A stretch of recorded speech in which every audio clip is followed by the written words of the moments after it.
اهلا بيكم اصدقائي في كل مكان. كنت مره في كارفور عادي جدا زي ما على طول بنروح، ولاحظت حاجه غريبه جدا، ان فعلا في تاثير قوي على الاقتصاد، ان في مشكله شويه في موضوع العمله. زمان كانت تبقى خروجه كارفور خروجه، والناس تقعد تشتري حاجات ونقعد نملى العربيات بكل الحاجات اللي محتاجينها للشهر كله. دلوقتي ابتديت الاحظ ان لا، ان كل الزحمه على المكان اللي بيشوف السعر، لان السعر بيتغير كل شوية. التجار بصراحة مستغلين الموقف اسوأ استغلال،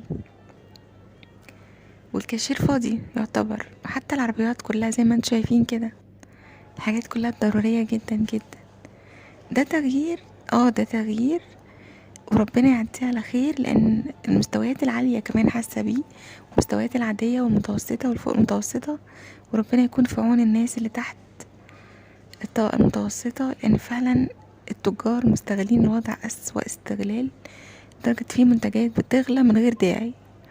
يعني حتى الذرة المشوي الموضوع وصل لحاجات غريبة الشكل بجد، لا فيها بقى استيراد ولا تصدير حاجات بسيطة جدا، ولعت بمعنى الكلمة. الحاجة زادت 4 أضعاف. فربنا يكون في عوننا كلنا، ويعدي الأيام دي كلها على